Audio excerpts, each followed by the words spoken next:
Doctor فرحت ہاشمی صاحبہ کے مستند بیانات سننے کے لیے ہمارے چینل قرآنک پلس کو سبسکرائب کریں۔ یہاں قرآن و حدیث کی روشنی میں حقیقی رہنمائی اور روحانی ترقی کے خزانے ملیں گے۔ ابھی جڑیں اور دین کو گہرائی سے سمجھیں۔ نحمدہ ونصلی علی رسولہ الکریم، اما بعد فاعوذ باللہ من الشیطان الرجیم، بسم اللہ الرحمن الرحیم۔ رب اشرح لی صدری ویسر لی امری واحلل عقدۃ من لسانی یفقہوا قولی۔ محرم اللہ کا مہینہ ہے، ہجری سال کا پہلا مہینہ، اور یہ حرمت والے مہینوں میں سے سب سے آخری مہینہ ہے، یعنی 3 جو پے در پے مہینے ہیں ان میں سے آخری مہینہ ہے۔ اور وہ پے در پے مہینے ذوالقعدہ، ذوالحجہ اور محرم ہے، اور رجب الگ سے ہے۔ مہینوں کی گنتی کے بارے میں سورۃ التوبہ میں اللہ سبحانہ وتعالیٰ ارشاد فرماتے ہیں، بے شک مہینوں کی گنتی اللہ کے نزدیک اللہ کی کتاب میں 12 مہینے ہیں۔ جس دن اس نے آسمان اور زمین کو پیدا کیا، یعنی اس دن سے اللہ نے 12 مہینے بنائے۔ منہا اربعۃ حرم، ان میں سے 4 حرمت والے ہیں، اور ان مہینوں میں خاص طور پر اپنی جانوں پر ظلم نہ کرو، اس کا حکم دیا گیا۔ صحیح بخاری میں بھی آتا ہے، ابو بکرہ کی روایت ہے کہ نبی صلی اللہ علیہ وسلم نے فرمایا، زمانہ گھومتا ہوا اپنی اصلی حالت پر آ گیا ہے جس دن اللہ نے آسمانوں اور زمینوں کو پیدا کیا تھا، کیونکہ عربوں نے مہینوں کی گنتی میں بہت کچھ تبدیلیاں کر دی تھی، کبھی کسی سال میں مہینہ بڑھا دیا، کبھی گھٹا دیا، تو وقت اپنی اصل پہ نہیں رہا تھا۔ لیکن جس سال نبی صلی اللہ علیہ وسلم نے حج کیا، اس موقع پر یہ فرمایا کہ یہ حج اپنے اصلی صحیح وقت پر اور صحیح تاریخ کے مطابق ہوا ہے۔ فرمایا، زمانہ گھومتا ہوا اپنی اصلی حالت پر آ گیا ہے جس دن اللہ نے آسمانوں اور زمینوں کو پیدا کیا تھا۔ سال 12 مہینوں کا ہے، جن میں 4 مہینے حرمت والے ہیں، 3 تو مسلسل ہیں، یعنی ذوالقعدہ، ذوالحجہ اور محرم، اور ایک رجب مضر جو جمادہ اور شعبان کے درمیان میں ہے۔ تو یہ 4 مہینے جو ہیں یہ حرمت والے ہیں، اور ان کی حرمت میں سب سے اہم چیز یہ ہے کہ انسان حرام کاموں سے بچے۔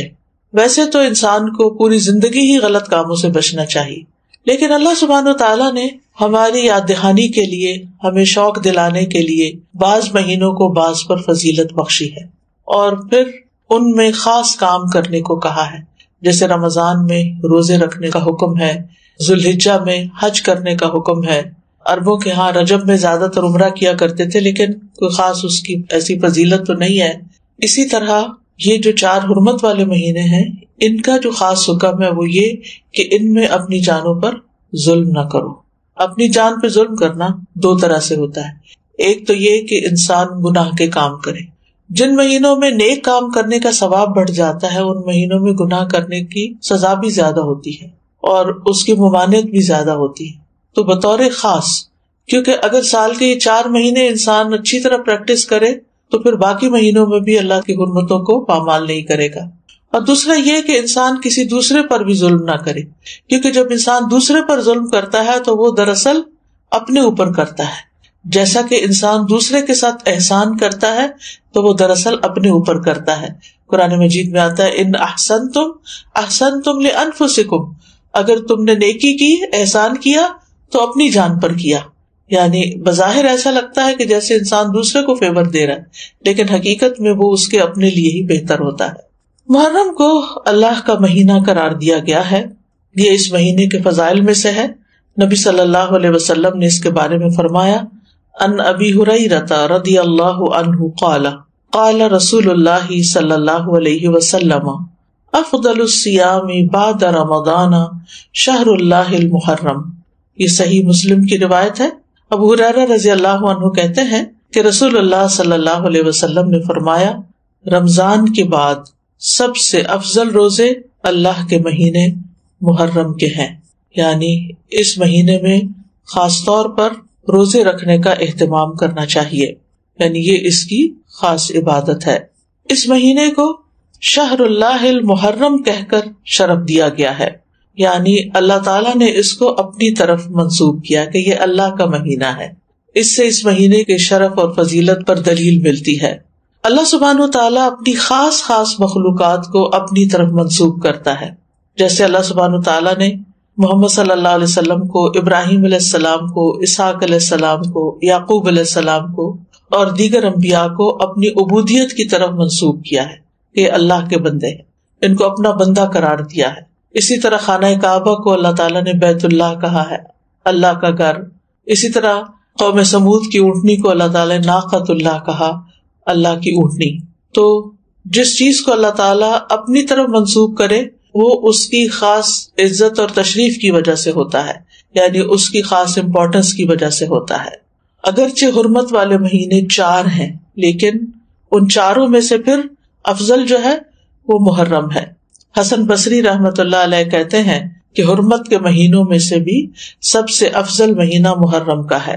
اگر دیکھا جائے تو سال کا آغاز اور اختتام دونوں ہی حرمت والے مہینوں سے ہوتے ہیں. حسن بصری کہتے ہیں کہ اللہ نے سال کو حرمت والے مہینے سے شروع کیا، یعنی محرم سے شروع کیا، اور سال کا اختتام بھی حرمت والے مہینے کے ساتھ کیا، یعنی ذوالحجہ کے ساتھ. اور پھر اللہ کے نزدیک ہجری سال میں رمضان کے بعد محرم سے زیادہ اور کوئی مہینہ عظمت والا نہیں. تو اس سے آپ اندازہ لگا سکتے ہیں کہ اس مہینے کی کتنی فضیلت ہے. اور محرم میں سے بھی پہلے 10 دن زیادہ فضیلت کے ہیں. سلف صالحین 3 اشروں کی تعظیم کیا کرتے تھے. ابو عثمان نہدی رحمہ اللہ کہتے ہیں کہ سلف صالحین 3 اشروں کی تعظیم کرتے تھے: رمضان کے آخری 10 دن، ذوالحجہ کے پہلے 10 دن اور ماہ محرم کے پہلے 10 دن. یعنی یہ 3 جیسے دھاکے جن کو کہتے ہیں، یعنی 10 دن پر مشتمل دن، یہ باقی دنوں کی نسبت زیادہ اہمیت کے حامل ہیں.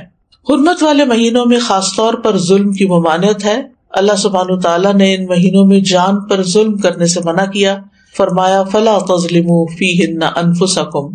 لہذا ان مہینوں میں خاص طور پر اس چیز کا اہتمام کرنا ضروری ہے، یعنی حرمت والے مہینوں میں ظلم کی سنگینی کا ذکر ہے. یعنی اس میں ظلم کرنا، کسی بھی انسان پر، کسی جاندار پر، کسی بھی چیز پر کسی کا بھی حق نہ دینا، یہ زیادہ بڑا گناہ ہے، یعنی دوسرے مہینوں کی نسبت. اگرچہ سارا سال ہی منع ہے، ہر حال میں ظلم سنگین ہوتا ہے، لیکن ان مہینوں میں بطور خاص منع کیا گیا ہے. پھر ایک اور بات یہ ہے کہ محرم کے مہینے میں خاص عبادت جو ہے وہ روزے رکھنے کی ہے. تو اس مہینے میں اللہ کی توفیق سے اگر ممکن ہو تو کثرت سے روزے رکھنا مستحب ہے. روزوں کے اعتبار سے رمضان کے بعد سب سے افضل مہینہ ہے.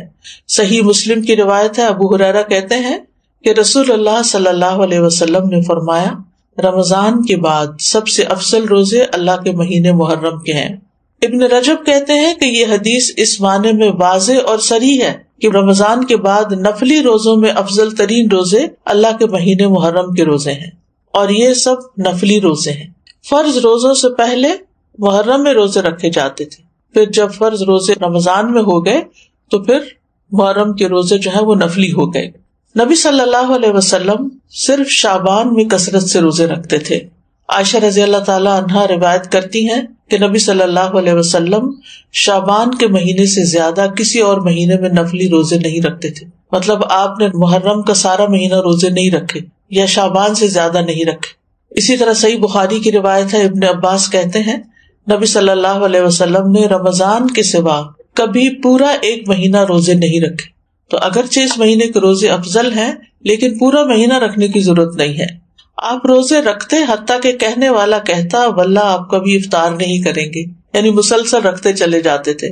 اور افطار کرتے یعنی چھوڑ دیتے روزے رکھنا، حتیٰ کہ کہنے والا کہتا اللہ کی قسم آپ کبھی روزے نہیں رکھیں گے. تو اس میں آپ کا جو پیٹرن تھا تسلسل کے ساتھ روزے رکھنے کا، وہ ہمیشہ کے لیے نہیں ہوتا تھا. اور یہ کیوں نہیں کیا آپ نے؟ اس لیے نہیں کہ آپ کے اندر طاقت نہیں تھی، اس لیے کہ امت کے لیے مشکل نہ ہو. کیونکہ امت میں بہت سارے لوگ ایسے ہوتے ہیں جو نبی صلی اللہ علیہ وسلم کی ہر بات کو کاپی کرنا چاہتے ہیں، ہر سنت کی پیروی کرنا چاہتے ہیں، تو پھر یہ چیز مشکل ہو جاتی. اب سوال یہ پیدا ہوتا ہے کہ نبی صلی اللہ علیہ وسلم محرم کی بجائے شعبان میں کثرت سے روزے کیوں رکھتے تھے؟ علماء کو اس مسئلے میں اشکال ہوا ہے کہ اگر محرم زیادہ افضل ہے تو آپ شعبان میں کیوں زیادہ روزے رکھتے؟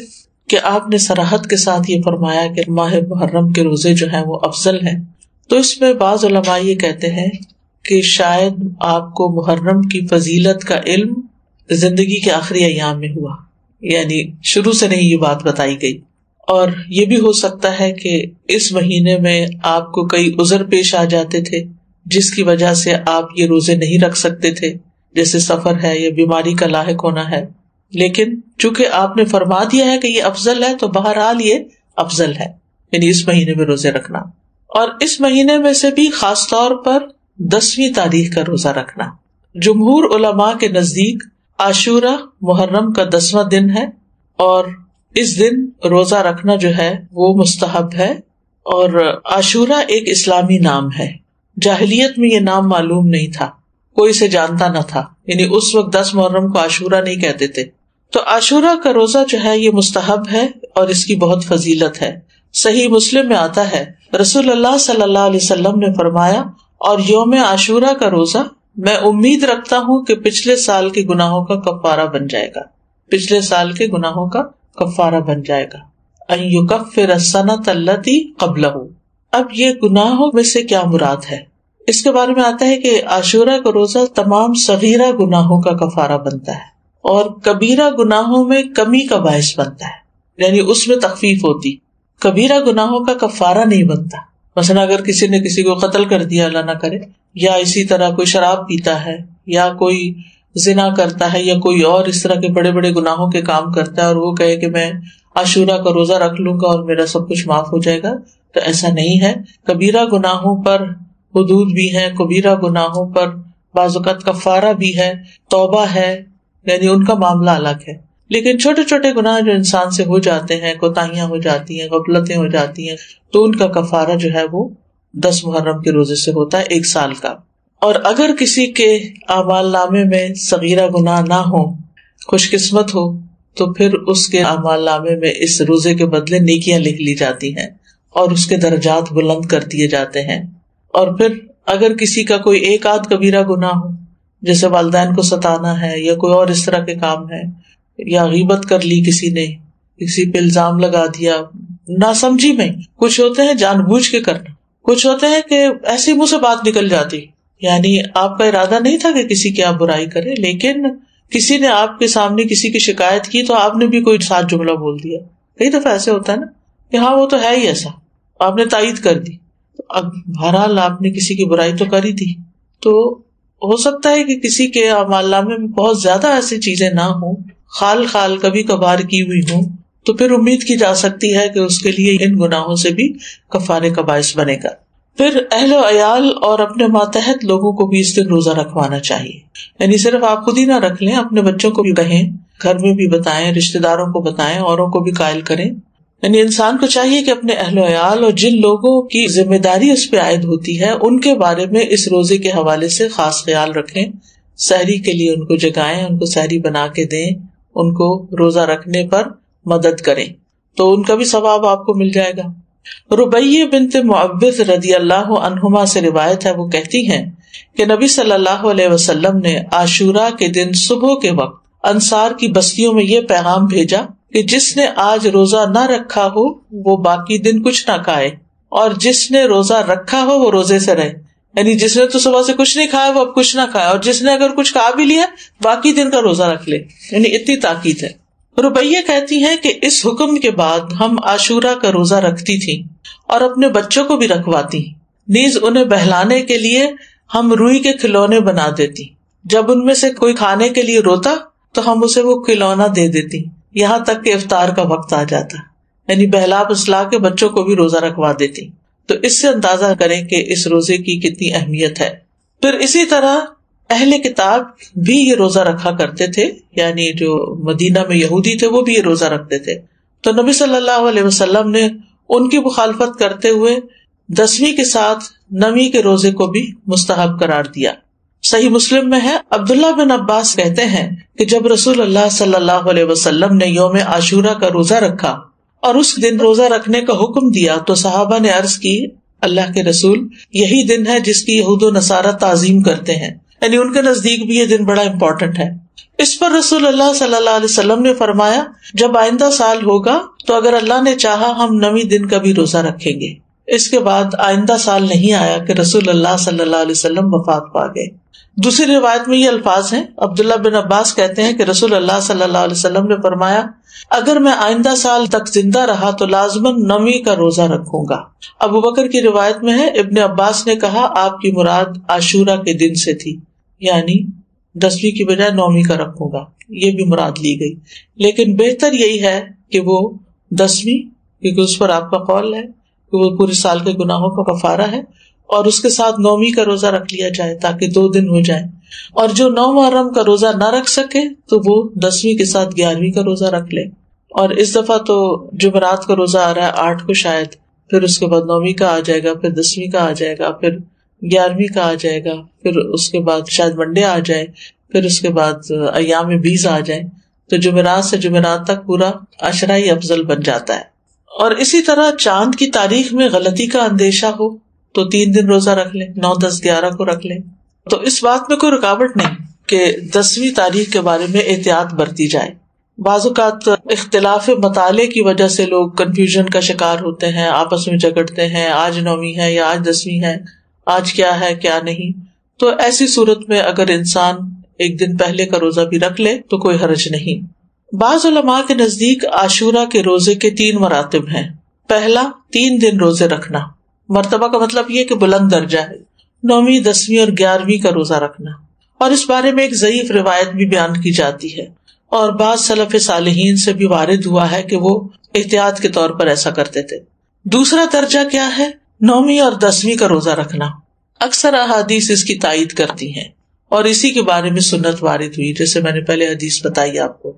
اور تیسرا ہے صرف 10ویں کا روزہ رکھنا، اور ایسا کرنا جائز ہے، مکروہ نہیں ہے، یعنی جن کو اللہ تعالیٰ توفیق دے تو وہ اعلیٰ درجے کا کام کرے، 3 دن روزہ رکھے، 9ویں، 10ویں، 11ویں۔ جو 3 نہیں رکھ سکتے وہ کم از کم 2 دن کا رکھیں، 9ویں، 10ویں کا رکھیں، یا 10ویں، 11ویں کا رکھیں، اور جن کے لیے بہت ہی مشکل ہے وہ کم از کم 10ویں تاریخ کا روزہ ضرور رکھ لیں۔ یہ بات واضح کرنا اس لیے ضروری ہے کہ اگر کوئی 9 اور 10 کا نہیں رکھ سکتا، صرف 10 کا رکھ رہا ہے، تو اس پر نکیر نہ کی جائے، اس کو برا بھلا نہ کہا جائے، یا یہ نہ کہا جائے کہ تم نے غلط کیا۔ یہ غلط نہیں ہے، یہ درجے اور مرتبے ہیں۔ اسی طرح 10 محرم اگر جمعہ یا ہفتہ کو آ رہی ہو تو اس ایک دن کا روزہ رکھنا بھی جائز ہے۔ خالی جمعے کو اکیلا کر کے روزہ رکھنا عام طور پر پسندیدہ نہیں، لیکن اگر محرم کا روزہ اس تاریخ کو آ رہا ہے، عاشورہ کا روزہ، تو پھر جمعے کے دن بھی رکھا جا سکتا ہے۔ پھر اسی طرح اگر فرض روزوں کی قضا باقی ہو، عموماً یہ کہا جاتا ہے نا کہ اگر آپ کے اوپر فرض روزے ہیں تو پہلے وہ پورے کریں پھر نفل پہ آئیں، لیکن اس روزے کی فضیلت کی وجہ سے آپ اس دن کا روزہ رکھ لیں، پھر اس کے بعد باقی قضا پوری کر لیں۔ یعنی فرض کی قضا سے پہلے خاص دن کا نفلی روزہ رکھنا جائز ہے، یہ ہے مسئلہ۔ یعنی اگر کسی نے ابھی فرض پورے نہیں کیے تو نفلی سے محروم نہ رہے۔ یہ روزہ اس لیے رکھنا چاہیے کہ یہ خاص دن کا روزہ ہے، جبکہ رمضان کے روزوں کی قضا کی جو مدت ہے اس میں بہت وسعت ہے، اس کی بریکٹ بڑی ہے۔ بعض علماء کے نزدیک عاشورہ کے روزے کو فرض کی نیت سے رکھا جا سکتا ہے، یعنی قضا بھی رکھی جا سکتی ہے، یعنی 9ویں 10ویں کا اگر وہ قضا کے اس میں رکھ سکتا ہے، لیکن یہ بعض کی رائے ہے، وہ کہتے کہ قضا صحیح ہوگی اور ساتھ ہی 10ویں تاریخ کو روزہ رکھنے کا ثواب بھی ہو جائے گا۔ یہ شیخ ابن عثیمین کا فتویٰ ہے، ان کے خیال میں ایسا کیا جا سکتا ہے، لیکن افضل یہی ہے کہ عاشورہ کا روزہ نفل نیت سے ہی رکھا جائے، فرض کو اس میں مکس نہ کیا جائے، اور 10ویں کے علاوہ جو باقی دن ہیں ان میں اپنے قضا روزے ادا کر لے انسان، لیکن 9 اور 11 کا روزہ قضا کی نیت سے رکھنا جائز ہے، سمجھ گئے؟ یعنی 10ویں کا روزہ قضا کی نیت سے نہ رکھے، لیکن 9ویں اور 11ویں کا رکھ لے، کیونکہ 9ویں اور 11ویں کے روزے کی کوئی خاص فضیلت نہیں بتائی گئی۔ پھر اسی طرح حالت سفر میں اگرچہ روزہ رکھنا منع ہے، لیکن اگر مشقت نہ ہو تو عاشورہ کا روزہ سفر میں بھی رکھا جا سکتا ہے، یعنی اگر آپ ٹریول کر رہے ہیں تو بھی آپ روزہ رکھ سکتے ہیں، لیکن حائضہ اور نفاس والی عورت کے لیے عاشورہ کا روزہ رکھنا منع ہے، جیسے رمضان کے روزے رکھنا منع ہے۔ رمضان کے روزوں کی قضا ہے لیکن عاشورہ کے روزے کی قضا نہیں ہے، یعنی اگر کسی خاتون سے عاشورہ کا روزہ چھٹ گیا ہے شرعی عذر کی وجہ سے، پیریڈز کی وجہ سے یا نفاس کی وجہ سے، تو ایسی صورت میں اس کو محرم کے کسی اور دن عاشورہ کا روزہ رکھنے کی ضرورت نہیں ہے، محرم کے روزے ویسے ہی افضل ہیں تو وہ روزہ رکھ لے۔ ابو موسیٰ سے روایت ہے، وہ کہتے ہیں رسول اللہ صلی اللہ علیہ وسلم نے فرمایا جب آدمی بیمار ہوتا ہے یا سفر کرتا ہے تو وہ جس قدر عبادات بحالت اقامت اور دوران صحت میں کرتا تھا اس کے لیے وہ سب لکھ دی جاتی ہیں. یعنی اگر ایک خاتون ہے ہر سال روزہ رکھتی ہیں عاشورہ کا، لیکن اس سال وہ شرعی عذر کی وجہ سے نہیں رکھ سکتی، تو بعض اوقات پریشان ہونے لگتے ہیں، وہ کمپلینٹ کرنے لگتے ہیں کیا بنے گا، کیا ہو گیا، یہ کیوں ہو گیا، وہ کیوں ہو گیا. نہیں، یہ تو اللہ کی طرف سے ہے عذر. کوئی بھی خاتون خود اپنے ایام تو نہیں شروع کر سکتی، تو ایک فطری طریقہ ہے، اور اس کو اپنے وقت پر ہی جب اللہ کا حکم ہوتا ہے شروع ہونا ہوتا ہے. تو ایسی صورت میں اس کو یہ تسلی رکھنی چاہیے کہ میں نے صحت کی حالت میں جو روزے رکھے ہیں انشاءاللہ اگر اس دفعہ میں عذر کی وجہ سے نہیں رکھ سکتی تو اللہ تعالیٰ مجھے اس کا بھی اجر دے دے گا. اس سے ایک بات یہ پتہ چلتی ہے کہ صحت کی حالت میں انسان کو جتنی نیکیاں ہو سکے کر لینی چاہیے تاکہ بیماری کے دنوں میں ان کا اجر لکھا جاتا رہے. یعنی انسان کو صحت کی حالت میں نیکیوں کا حریص ہونا چاہیے، اپنے معمولات بنانے چاہیے. یہ نہیں ہیپیزرلی کبھی کچھ کر لیا کبھی کچھ کر لیا، نہیں. جیسے انسان کوشش کر کے جیسے تہجد کی عادت ڈالے، صلاۃ الضحیٰ کی عادت ڈالے، دن میں اذکار کرنے کی عادت ڈالے، اپنی تلاوت کی عادت ڈالے، یعنی ہر روز ایک مخصوص حصہ جو ہے ورد یومی جس کو کہتے ہیں وہ ہر صورت اپنا ادا کرنے کی کوشش کرے، نمازوں کے بعد کی سنتوں کی پابندی کرے. تو پھر اگر وہ بیمار ہو جاتا ہے اور بیٹھ کے نماز پڑھ رہا ہے اور اشاروں سے پڑھ رہا ہے تو انشاءاللہ جو وہ اپنی صحت کے دنوں میں جیسے وہ پڑھا کرتا تھا اس کے مطابق اس کو اجر مل جائے گا. تو صحت کو بیماری سے پہلے غنیمت جانے اور اس میں اچھی عادتیں اپنائیں، دینی اعتبار سے بھی سستی نہ کریں کہ انسان اور کاموں میں لگا رہے اور نمازوں کی پرواہ نہ کرے یا عبادات سے غافل رہے تو صرف دنیا کے پیچھے بھاگتا رہے.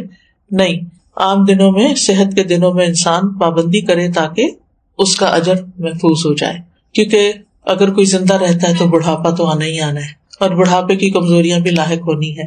یہ الگ بات ہے کہ کچھ لوگوں کو اللہ سبحانہ وتعالیٰ ایسی توفیق دیتا ہے کہ وہ بڑھاپے میں بھی اپنی عبادت جاری رکھتے ہیں، بلکہ وہ جوانی سے بھی زیادہ اس میں عبادت کرتے ہیں کہ اب فرصت ہو گئی، فراغت ہو گئی، اور یہ اللہ ہی کی توفیق سے ہوتا ہے. تو عام دنوں میں جو کی جانے والی عبادت ہے اس کو انسان شوق سے کرے، تو پابندی کے ساتھ کرے، چھوٹی چھوٹی باتوں پر ان چیزوں کو چھوڑ نہ دے. عاشورہ کا روزہ پہلے فرض تھا، بعد میں اس کی فرضیت منسوخ ہو گئی تھی، مستحب ہو گیا تھا. حضرت عائشہ کہتی ہیں کہ رمضان کے روزے فرض کیے جانے سے پہلے رسول اللہ صلی اللہ علیہ وسلم عاشورہ کے روزے کا حکم دیا کرتے تھے. اس کے بعد جب رمضان کا مہینہ فرض کر دیا گیا تو جو چاہتا عاشورہ کے دن روزہ رکھ لیتا اور جو چاہتا نہ رکھتا. نبی صلی اللہ علیہ وسلم نے اس دن کو روزہ رکھنے کو پسند کیا، اسی لیے اس کو مستحب کہا جاتا ہے، پسندیدہ کہا جاتا ہے. معاویہ بن ابی سفیان کہتے ہیں میں نے رسول اللہ صلی اللہ علیہ وسلم سے اس دن کے بارے میں سنا، آپ فرما رہے تھے یہ عاشورہ کا دن ہے، اللہ نے تم پر اس کا روزہ فرض نہیں کیا، میں روزے سے ہوں، تم میں سے جو اس کا روزہ رکھنا پسند کرے وہ روزہ رکھے اور جو روزہ نہ رکھنا چاہے وہ نہ رکھے. یعنی نفلی روزہ ہے، اس لیے اگر کوئی نہیں رکھنا چاہتا تو میں اس کو پابند نہیں کرتا. تو فرض فرض ہے اور نفل نفل ہے. لیکن آپ جانتے ہیں کہ نوافل کے ادا کرنے سے بھی انسان اللہ کی محبت پاتا ہے. پھر ایک اور روایت کے مطابق آپ نے اس دن روزہ رکھنے کے بارے میں لوگوں کو اختیار دیا تھا.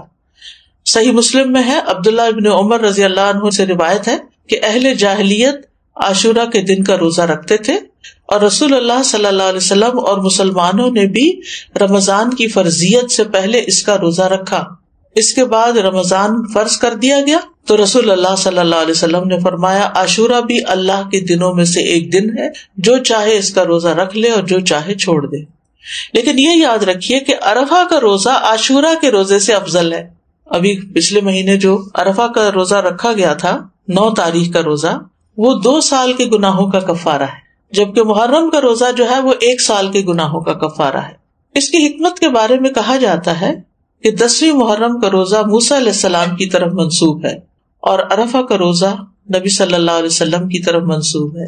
جیسا کہ آپ جانتے ہیں کہ موسیٰ علیہ السلام کو اللہ تعالیٰ نے اس دن فرعون سے نجات دی تھی جب وہ سمندر پار کر آئے تھے بنی اسرائیل کے ساتھ، تو اس کے لیے شکرانے کے طور پر بنی اسرائیل اس کا روزہ رکھا کرتے تھے.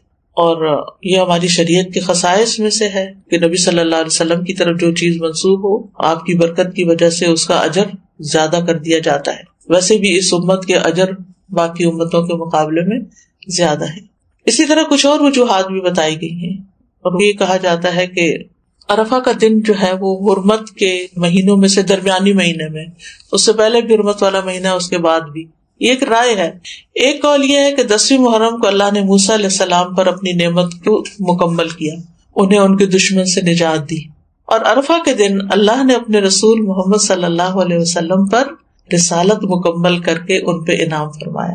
الیوم اکملت لکم دینکم واتممت علیکم نعمتی ورضیت لکم الاسلام دینا. اور دین میں حاصل ہونے والی مکمل نعمت جسم میں حاصل ہونے والی مکمل نعمت سے زیادہ افضل ہے. یعنی بنی اسرائیل کو نعمت ملی تھی جسمانی آزادی کی، جو فرعون نے ان کو غلام بنا رکھا تھا، اور محمد صلی اللہ علیہ وسلم کی امت کو کامل دین ملا اس دن. تو دین جو ہے وہ جسم سے افضل ہے.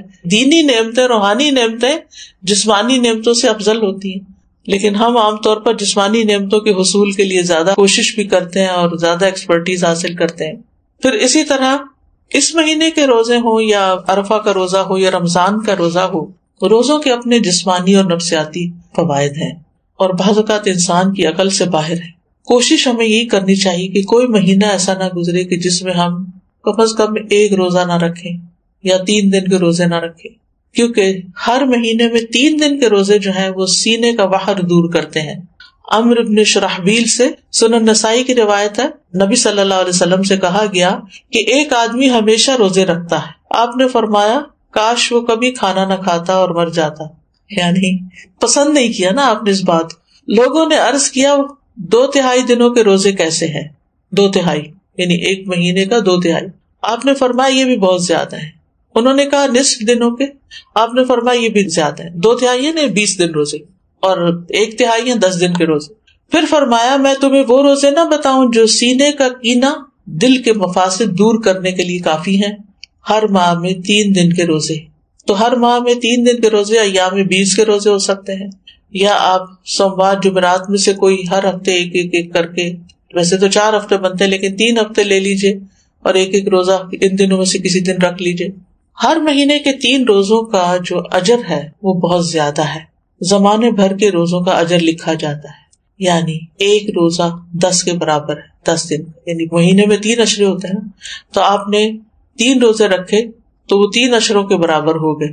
تو سارا سال آپ ایسا کر رہے ہیں تو گویا آپ پوری زندگی روزے سے ہی ہیں. پھر یہ کہ نفس سے شیطان کے وسوسے کو ختم کرتا ہے. سبحان اللہ. روزہ جو ہے یہ باہر دور کرتا ہے.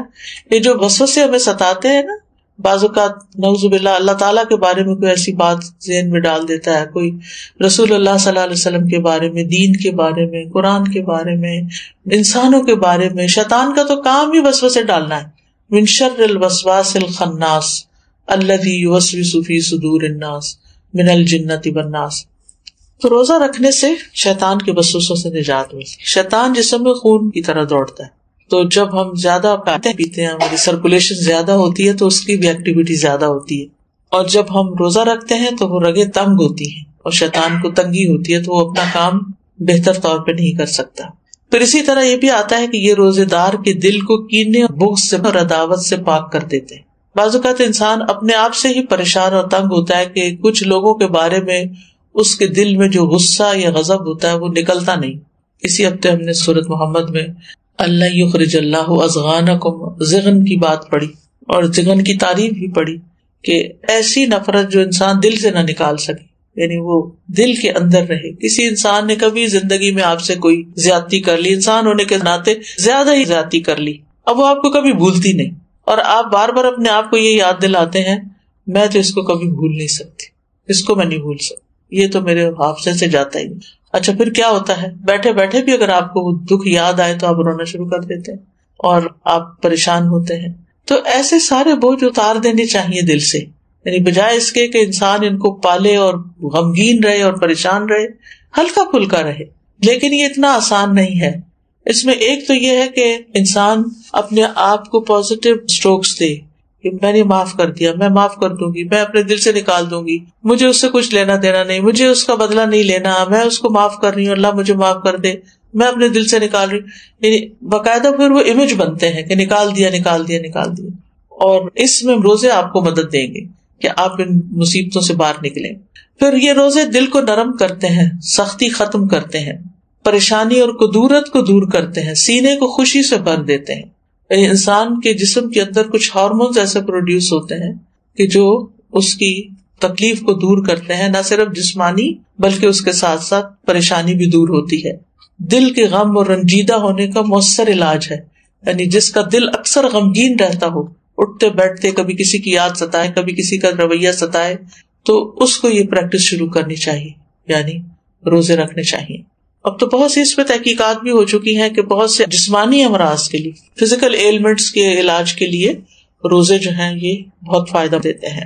خاص طور پر 3 روزے مہینے کے جو ہیں سینے کا وحر دور کرتے ہیں. وسوسہ, کینہ, عداوت, غصہ, کڑنا, جلنا, دل کی سختی, کدورت, یہ ساری چیزیں رفع دفع ہو جاتی ہیں ان روزوں کی برکت سے.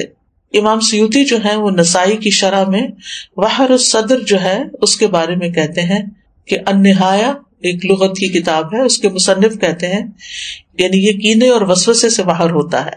ایک قول ہے یہ کینہ اور غصہ ہوتا ہے, ایک قول ہے کہ اس سے مراد عداوت ہے, ایک قول ہے اس سے مراد شدید ترین غصہ ہے. سندھی کہتے ہیں یہ روزے ان کیفیات کو ختم کر دیتے ہیں, یعنی وسوسوں وغیرہ کو ختم کر دیتے ہیں, کدورتوں اور سختیوں کو ختم کر دیتے ہیں. لیکن روزہ اللہ کی خوشنودی کے لیے رکھنا چاہیے, اس نیت سے نہیں رکھنا چاہیے کہ میرے سینے کا کینہ دور ہو جائے. یہ یاد رکھیے, عبادت ساری کی ساری اللہ کی رضا کے لیے ہونی چاہیے, ثواب حاصل کرنے کی نیت سے ہونی چاہیے. یعنی جو روزہ رکھنا چاہتا ہے اس کے لیے ضروری ہے کہ وہ خالص اللہ کی رضا اور ثواب طلب کرنے کی نیت سے روزہ رکھے. جو صرف بیماریوں کی شفا کے لیے روزہ رکھے گا یا وحر دور کرنے کے لیے روزہ رکھے گا تو وہ قبولیت کی شرط کو کھو دے گا, کیونکہ جو کام اللہ کے لیے نہ ہو وہ فائدہ نہیں دیتا. تو بہرحال 10ویں محرم کے دن کی ہم بات کر رہے تھے اور روزے کی بات کر رہے تھے. تو 10ویں محرم کا دن جو ہے ہر دور کے مسلمانوں کے درمیان ایک تعلق بھی قائم کرتا ہے. صحابہ نے رکھا, پھر تابعین نے, پھر تبع تابعین نے, پھر امت کے باقی نیک لوگوں نے, پھر آج ہم بھی رکھ رہے ہیں, تو ہم سب کا ایک کنیکشن ہو جاتا ہے, نیکی کے کام میں ایک تعلق ہو جاتا ہے, اور ہمارا جو ایک ایمانی بھائی چارہ ہے اس کو وہ عملاً ثابت کرتا ہے. والمؤمنون والمؤمنات بعضهم اولیاء بعض, مومن مرد اور عورتیں ان کے بعض کے دوست ہیں, اور یہ دوستی صرف اپنے زمانے کے لوگوں کے لیے نہیں بلکہ پیچھے سے چلی آ رہی. اور 10ویں محرم کا دن شکر ادا کرنے اور مصیبتوں میں اللہ سے مدد طلب کرنے کا دن ہے. اس دن موسیٰ علیہ السلام سے ان کی قوم نے کہا انا لمدرکون, سورۃ الشعراء کی آیت نمبر 61 ہے. تو موسیٰ علیہ السلام نے جواب دیا کلا ان معی ربی سیہدین, ہرگز نہیں, بے شک میرے ساتھ میرا رب ہے, وہ مجھے ضرور راستہ بتائے گا, وہ میری مدد کرے گا. تو بہرحال جب قوم پار ہو گئی تو پھر موسیٰ علیہ السلام نے شکرانے کے روزے کے لیے کہا. جاہلیت میں لوگ اس دن کی تعظیم کرتے تھے اور اس دن کعبے کا غلاف پہناتے تھے, یعنی یہ دن انہوں نے کعبے پر غلاف پہنانے کے لیے خاص کیا ہوا تھا. حضرت عائشہ کہتی ہیں کہ لوگ رمضان کے روزے فرض ہونے سے پہلے عاشورہ کا روزہ رکھتے اور اس روز کعبہ کو غلاف پہنایا جاتا تھا. تو بہرحال 10ویں محرم کا روزہ تعظیمی اور شکرانے کا روزہ ہے, اور یہ ایک یاد دہانی ہے کہ کس طرح اللہ تعالیٰ نے موسیٰ علیہ السلام کو نجات دی اور ان کے دشمنوں کو ہلاک کیا. اور یہ اس بات کی بھی یاد دہانی ہے کہ اللہ تعالیٰ کس طرح مومنوں کی مدد کرتا ہے اور مومنوں کے دشمنوں کو غارت کر دیتا ہے. اس مہینے میں کچھ بدعات وغیرہ بھی رائج ہیں, اور کچھ لوگوں نے اس مہینے کو حضرت حسین رضی اللہ تعالیٰ عنہ کے ساتھ خاص کر دیا ان کی شہادت کے واقعے سے. ان کی شہادت تو بعد میں ہوئی, اور یہ جتنی باتیں میں نے آپ کو بتائی ہیں یہ ان سے پہلے کی ہی ہمارے دین میں موجود ہیں. تو ہمیں یہ دیکھنا چاہیے کہ شہادت جو ہے وہ حضرت عمر کی بھی ہوئی ہے, حضرت عثمان کی بھی ہوئی ہے, حضرت علی کی بھی ہوئی ہے, حضرت حسین رضی اللہ عنہ کی بھی ہوئی ہے, ان کے گھر والوں کی بھی ہوئی ہے, اور بھی امت میں بہت سے لوگوں کی ہوئی.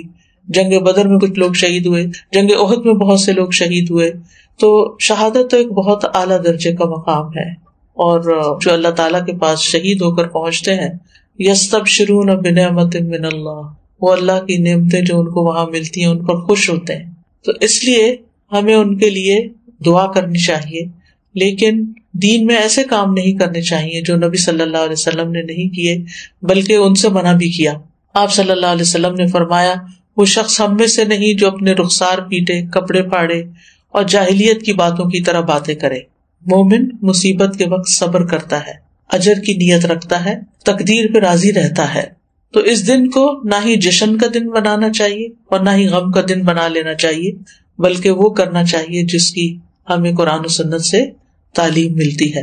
بس دعا ہے کہ اللہ تعالیٰ ہمیں روزے رکھنے کی توفیق عطا فرما دے، کیونکہ واقعی یہ ایک بڑا جہاد ہے نفس سے، اور خاص طور پر جب انسان بیمار ہو جاتا ہے تو اس صورت میں اور بھی مشکل ہو جاتا ہے، اور جو عمر بڑھتی جاتی، لیکن اگر عادت پڑ جائے تو پھر انسان کے لیے آسان ہو جاتا ہے. وآخر دعوانا ان الحمد للہ رب العالمین. سبحانک اللہم وبحمدک، اشہد ان لا الہ الا انت، استغفرک واتوب الیک. السلام علیکم ورحمۃ اللہ وبرکاتہ.